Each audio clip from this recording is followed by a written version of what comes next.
Hey everyone, Brian Zane here with my review of Money in the Bank 2020. And yes, I know, y'all want to hear what I'm going to say about the ladder matches. I'm still processing that as I speak. I will get to that, I promise. I will get to that in due time, but we got to start at the beginning because that's where the show began. That's where we got to start. So beginning with the Fatal 4-Way for the Smackdown Tag titles as the New Day defend against Miz and Morrison, the Forgotten Sons, and the Lucha House Party.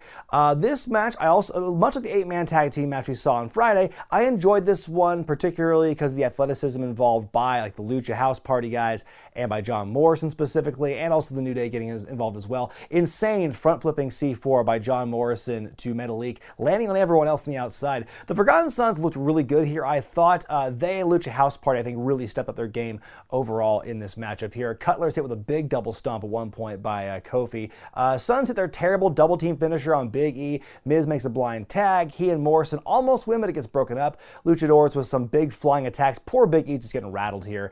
Jackson Riker gets involved in the match and is ejected right away. I think that's the only thing he ever actually did in this matchup. He barely even did anything though. Dorado dives onto a bunch of guys on the outside. Big E hit Metalik with the big ending, and Kofi hits Lindsay with Trouble in Paradise. New Day win the match and retain the blue belts. I'm going to give this one 3 stars out of 5. I enjoyed the constant fast-paced action in this thing. Not a whole lot of room to breathe, but still, a lot of action and excitement packed into that match. My one big gripe with it was there were a few times where I thought, this does feel eerily similar to the 8-man match we saw on Friday. Not that it was a bad thing, because like I said, I enjoyed that 8-man match, but I knew from Friday, I'm like, oh, well, it's going to be a very kind of similar style matchup, and that's essentially what we got. We get a Lacey Evans promo. Credit to her for being able to cut a promo while applying her makeup the entire time. She says she's memorized the entire layout of the headquarters. I want to see her crawling through the air ducts or something because she has it all memorized. Then we see Drew McIntyre being interviewed backstage. Some people say he's an underdog. Well, Drew says he has heart, passion, desire, and he'll be damned if he loses the belt tonight. He's going to close Seth's mouth with the Claymore tonight. We get a bonus match up next as MVP is supposed to be taking on R-Truth, who does his opening rap to an empty room, which is just kind of weird to see. Truth wants to teach MVP about the finer points of balling, and MVP's having none of this. As they're about to come to blows, Bobby Lashley shows up and he tells MVP to take the night off. And so MVP leaves and Lashley confronts Truth, and Truth makes a big gesture, and in doing so slaps Lashley in the face, and the reaction that Lashley has is pretty hilarious. So the match begins and it's a squash. Truth gets like one move in there, but ultimately Lashley wins with the spear. I'm going to give it a half star out of 5 because there really wasn't much to it. It does lead into something for later in the night though, so stay tuned for that. King Corbin with a promo that sounds very similar to what he cut on Friday on Smackdown. He puts over how he stood tall this past Friday, reiterates this is a very unique Money in the Bank match. Yes, we know, Baron, and he's going to win, so there you go. Bayley and Sasha Banks make their way to the entranceway. I love that Bayley is mouthing the Money Money theme song as she's walking. They're stopped by the interviewer, and Sasha's asked if Bayley blames her for that tag team loss to Tamina and Lacey Evans on Friday, and Bayley takes great offense to it and just shouts at her and then goes to leave, basically speaking for Sasha, and once again Sasha's silent, very similar to another promo we saw I think 1 or 2 pay-per-views ago. And then we go to our next match as Bayley defends the SmackDown Women's Championship against the #1 contender Tamina. Bayley starts off with some shoves early on, but Tamina's very strong early on, kind of toys with her in the corner as well. Bayley begins to work Tamina's leg over on the ring post. Tamina is still able to fire up, still nursing her leg, but is able to attack. She goes for a super kick, but Bayley catches it into a knee bar. We get a rope break. At one point, Tamina is laying out on the apron, and Bayley's just mocking her. She's throwing water in her face and everything. Finally, Tamina gets real mad and has a big, fiery, powerful comeback against Bayley here. The fighting continues on the outside. Feels like a very slow count by the referee during this, by the way. Tamina goes up top, cuts off a Bayley cutoff, a cutoff to a cutoff. She has Bayley beat, but Sasha then gets involved, interrupts Tamina, and so Tamina, keeping her eyes off the prize, she chases after Sasha. She loses focus. She gets rolled up by Bayley, and the champion retains. Sasha beats down Tamina some more after the bell, and that's where we leave that off. I'm going to give this one 2.5 stars out of 5. I'll give them credit. I think in the span of a few short weeks, they did a pretty good job making Tamina look like a credible threat against Bayley on SmackDown. And then the match itself, I think they did a good job just telling that story, really making Tamina look like she could win it. Made the match more enjoyable to me when it looked that much back and forth and really had Bayley on the ropes there for a great part of the second half of that match during Tamina's comeback.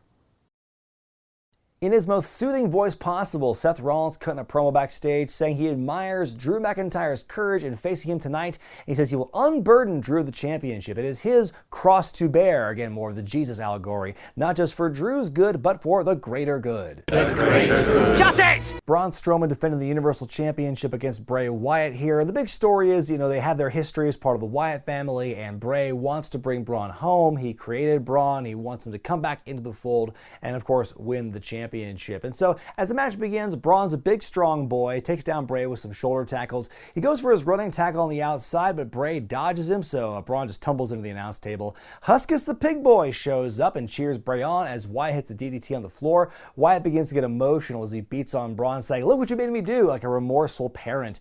Bray with a tornado DDT out of nowhere. Where'd that come from? Sister Abby, Braun kicks out. Bray goes for another one with a more longing kiss beforehand, but Strowman chokeslams the hell out of Bray in response. Tackles him on the outside. Braun at one point gets dropped on the apron, and then he comes back up and we see him wearing the black sheep mask, the very one that Bray offered him on the Go Home Smackdown a few nights ago. And so Bray suddenly thinks that Braun has turned the tide. He's finally woken up and is coming home. So Braun rips off his merch. He gets down on his knees and does the Wyatt pose with Bray, and Bray is just elated about this. He says, "I told him that I could turn you and I could convince you to come back home."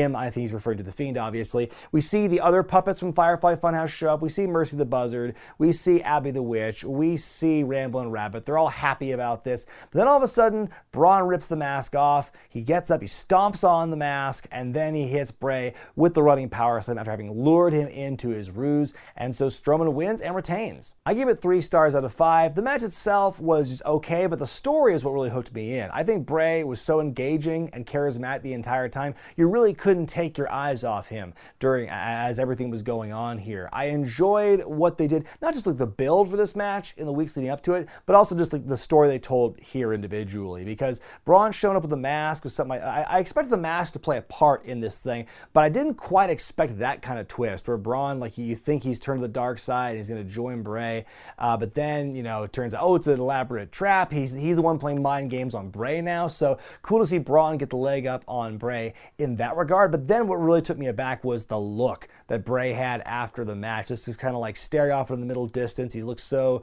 just kind of sad and defeated, and we see the Fiend kind of glitch into the shot as well. So clear foreshadowing this is far from over, and that the second wave of attacks against Braun is just about to begin. We get a vignette from the mystery hacker over on Smackdown. He says that no one is safe, and he pushes a button to reveal all of his screens lighting up with images of other WWE superstars, and that's pretty much all we get there. Nothing all that new was revealed in this vignette here. We already had an idea of how far-reaching the hacker's powers were when we saw him pull some GTV stuff just before WrestleMania with Mandy Rose and Sonya Deville, but this one really shows he really has his eye on everyone. So everyone's a target, so who's the mystery hacker going to go after first?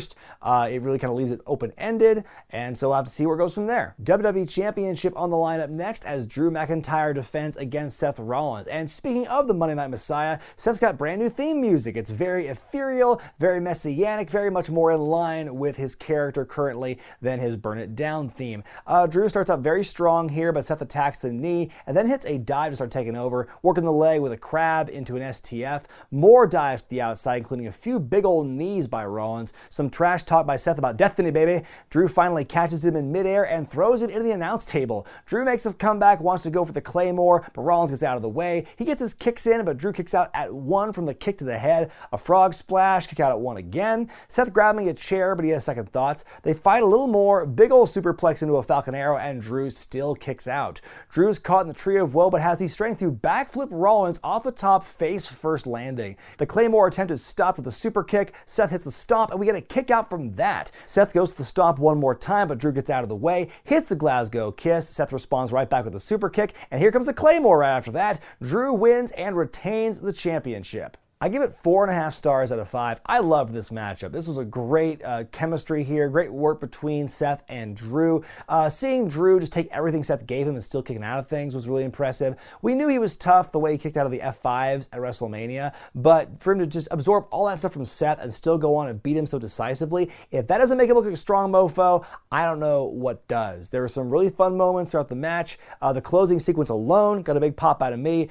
Both guys deserve a ton of credit for this, but yeah, I'm definitely liking how they're booking Drew McIntyre as champion right now. Then after the match, Drew offers his hand to Seth and he tells him to show the world he's a leader and shake his hand. Rollins accepts. That was unexpected. Backstage, R-Truth looking longingly at a picture frame. I thought it was going to be a mirror at first and pull a Mojo Rawley. He says that MVP was a tough opponent on this night, but he beat him anyway. He's definitely, his mind's on a different wavelength here. He says he should be on cloud 9, but he doesn't have his 24/7 title to celebrate with, so he wants his baby back. He's going to sack Tom Brady and get the championship. Oh, that wacky truth. If this just all leads into somewhere like, if NFL training camps actually do happen this year, I do want to see Truth roll up Gronkowski at training camp in order to win the belt back. That would just be that'd be wonderful to see. Well, it's finally time to talk about the Money in the Bank ladder matches, the men's and women's matches happening simultaneously in Titan Towers at Stamford, Connecticut, filmed on location. So the big question, the big intrigue for this show going into it was, how were they gonna pull it off? And we saw what they did with the Boneyard match and the Firefly Funhouse match at WrestleMania. So how are they be able to keep that kind of momentum going with these cinematic style matches in lieu of no live fans to watch their stuff? How are they going to pull this one off? Well, we begin with the entrances. That alone was unique because you had 2x2, women, men, as they made their entrances. And the women got to do their opening, their poses and everything for their entrances, as the other ladies just looked on with disdain, immediately just feet away behind them. And then the guy just kind of walked into the gym and was kind of like, oh yeah, it's time. Daniel Bryan was especially excited about this. Here we go! Everybody looks ready! Oh no! Is everybody ready for a fight? Asuka does not appear for her entrance at first, but then she shows up on the balcony above them and dives onto all the other ladies to start things off. Then she makes it for the elevator. And the first thing that I noticed when this match began was we have a score. There's music underneath this as the whole match goes on, which really, I think, helped add to the mood and the tone of this whole thing. It really kept I think the pace moved along a lot faster with music. Think how much better I think the Edge-Orton Last Man Standing match at Mania would have been if they filmed it in a style like this and had like a score to go under it. I think that would have made it a lot more interesting in my opinion, but that was right away something I really enjoyed about happening here in the Money in the Bank matches. Corbin's the first one to do some environmental damage, throwing a weight into the mirror. Otis pins down AJ with a ton of weights and he's trapped for a while. As they're running past the bathrooms, Brother Love shows up and tells Ray he loves him. Then as Love, as Ray walks off, you see Love like zip up his pants. The sound they made didn't sound like just a zipper. It sounded like he caught something there. Back to the ladies. Dana, Shayna, and Carmella are fighting and they run into Otis, Corbin, Black, and Bryan. Asuka sneaks away. Bryan kicks Otis and Corbin and runs off. Here's a random not doink lurking in the shadows. The ladies brawl in a conference room where there happens to be a different Money in the Bank briefcase hanging from the ceiling. Dana grabs onto it and thinks it's the real one for some reason. Then a definitely not filmed the same place Stephanie McMahon shows up and tells Dana to clean up around here because, hey, Nia's drooling all over the place. That, I thought, threw me off a bit. Just like out of all cameos you see in this match, and there will be a few more after this, just like it's very obvious Stephanie was not filming this at the same time. It's like, hey Stephanie, here's this white bathroom wall. Can you film a few lines here and then we just get it on your cell phone? Don't have to worry too much about hair and makeup, but just get it in the can for us. Thank you. AJ looks for Rey Mysterio in the hallway. He's momentarily distracted by a picture of the Undertaker on the wall, then goes into a room with a casket. We see some Boneyard match flashbacks. Alistair kicks him into the room and closes the door on him, and AJ's getting some trauma here. Paul Heyman getting ready to eat what looks to be the entire catering table when the men and women all converge in the room and a food fight breaks out. Daniel yells hi-ya as he throws the food. Shayna gets Ray in the Kirifuda clutch amidst all this fun and games. Otis and Nia then crush Ray. Nia powerbombs Carmella through a table and she's pretty much done for the rest of the match. We get a stare down between Nia and Otis just leaves. He's distracted by the sight of more food. In wheels John Laurinaitis on a scooter and just says people power, because that's his line. Otis pies him in the face. There's an interaction between Asuka and like a janitor mopping the floor with a Bruce Pritchard hat on. And then as all the ladies run past, Dana Brooke's the only one who runs and slips on the wet floor and just cracks her head. That looked painful. Even if it was a work, still looked painful to see. AJ's back and he's taking it to Aleister and Daniel. Styles and Daniel fight their way into Mr. McMahon's office. Vince is not wearing a tie. He's got jeans on. Who is this imposter and what has he done with the real Mr. McMahon? He tells him to get out. They fix the chairs before leaving. He rubs some hand sanitizer into his hands. Meanwhile, Nia and Asuka are the first ones to make it to the roof of the building, and we get our first in-ring action of the match. One thing I noticed here is we only get Lacey, Nia, and Asuka at this point, and I had to go, wait, what happened to the other three? And then I had to kind of go back in my head to think, okay, well, Carmella got taken out with a powerbomb on the table. Dana Brooke got a concussion from slipping on the wet floor. So what happened to Shayna Baszler? I missed that. What happened? What damage befell her so that she didn't get to the roof? Then in comes King Corbin. He begins to climb the ladder and starts fighting with Asuka up there for some reason. Why? They're not going after the same ones. Asuka slaps Corbin off the ladder and grabs her briefcase, and so she's the women's Money in the Bank winner here. Otis shows up next on the roof, and he and Corbin fight for a bit. In come Aleister and Rey Mysterio and AJ Styles, and then in one of the biggest what the fuck moments of the entire matchup, Corbin throws off not just Rey Mysterio, but Aleister Black clean off the roof of the building. And they're presumably dead. And there's no commentary in this match, by the way. When Asuka grabs the briefcase, and then when the match is officially over and you see the both winners, you hear a sleepy Michael Cole narrating what happened, but he does not mention at all that two people just got thrown off the roof of the building. And Lord knows, they alluded to it enough in promos. AJ Styles mentioning it on Raw, and then Corbin mentioning it on Friday. Yeah, someone's getting thrown off that building. They've talked about it enough times, it's going to happen. The only question is, who's it going to be? And it turns out it was Rey and Aleister. And who really knows? There's rumors that this is the end of Rey's run in the company, and so that's how you write him off. Hell of a way to get written off, by the way. And then we saw Aleister Black tweet something out right after the show where it's just a picture of a spooky ghost sheet in some clouds, and that was who knows what's gonna happen there. Maybe he'll come back for a Halloween show. Who knows? But that was crazy. We saw straight up murder in this Money in the Bank match. Lucha Underground's influence is still being felt to this day. Daniel Bryan finally shows up, so four guys are in the ring. Corbin and Styles fight over the briefcase. It becomes unhooked and it's a tug of war. Suddenly Elias shows up and El Kabongs Corbin from behind. Styles is butterfingers and drops it. Otis catches it. Holy shit, Otis won Money in the Bank. What's happening here? I don't think Otis is going to win by any means. I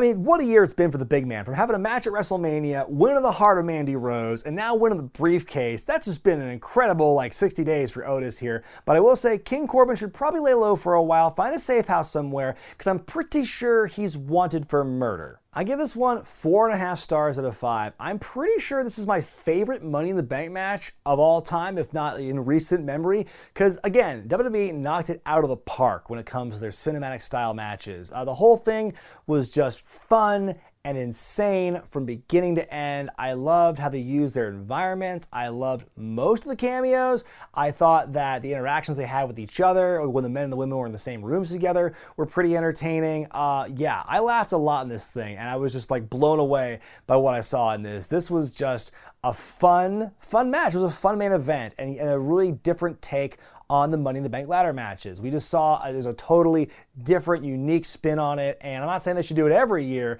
but this is kind of a concept I would love to see kind of make its way back in some form or fashion. I didn't give it the full 5-star treatment because there were some questions lingering in my mind, like what did happen to Shayna Baszler? Why was Dana Brooke stupid enough to grab this briefcase in a totally different room? What are the conditions of Rey Mysterio and Aleister Black, and why did a sleepy Michael Cole not even bring that up? What the fuck was with the guy who was clearly not Doink the Clown? That was just, hey, we have some makeup lying around. Here's this guy who looks nothing like Matt Bourne or Steve Lombardi or Steve Kerr or no one who's played Doink over the years. There were a few loose ends, but besides that, I was thoroughly entertained. I was very surprised that Otis won the briefcase. We'll see where that goes. I don't expect to see him cashing it in. I could see a thing where he gets it stolen from him by a heel at some point. Maybe even Dolph Ziggler to keep that feud going. But just the fact that he won it was just wow, anything can happen in WWE. That was the one big takeaway. For the first time in a long time, the last couple of months, if there's one silver lining to this COVID madness, it's that anything can happen in WWE. And when their backs are against the wall, they can do some crazy shit and it can just be entertaining, which is their number one goal, is to be entertaining. And they were doing that in big ways in this main event. My final grade for Money in the Bank 2020 is a B+.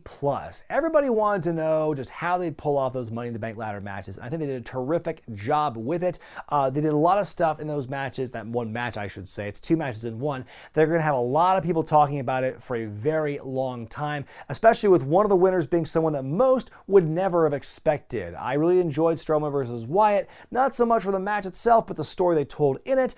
Drew McIntyre and Seth Rollins, that was a workhorse match. If you like that kind of style, then that stuff was great. And then, like I said, Money in the Bank matches were just insanity, and they were so much fun. I was even impressed with, Bayley and Tamina, and the 4-way tag match wasn't bad. The only real sour point for me in this one was just the squash match with Lashley and Truth. Yeah, I think that the last few matches, like the big title matches and the Money in the Bank matches, I think that really it more than made up for an undercard, which was, done well and executed competently. Still, it was stuff you could have found on an episode of Raw or Smackdown. But you know what the best part about this show was? It was less than 2.5 hours. Think about how long has it been since we've seen a pay-per-view that short in WWE? And that was just, it felt like a breeze. But what did you think of Money in the Bank this year? What did you think of the ladder matches and how they were presented, and the man, the woman who won the briefcases? Let me know in the comment section below. I look forward to hearing what you all had to say about it, because I know the main event is a very polarizing thing as of right now based on what I've seen. And be sure to give a letter grade by going to the iCard in the corner of your screen.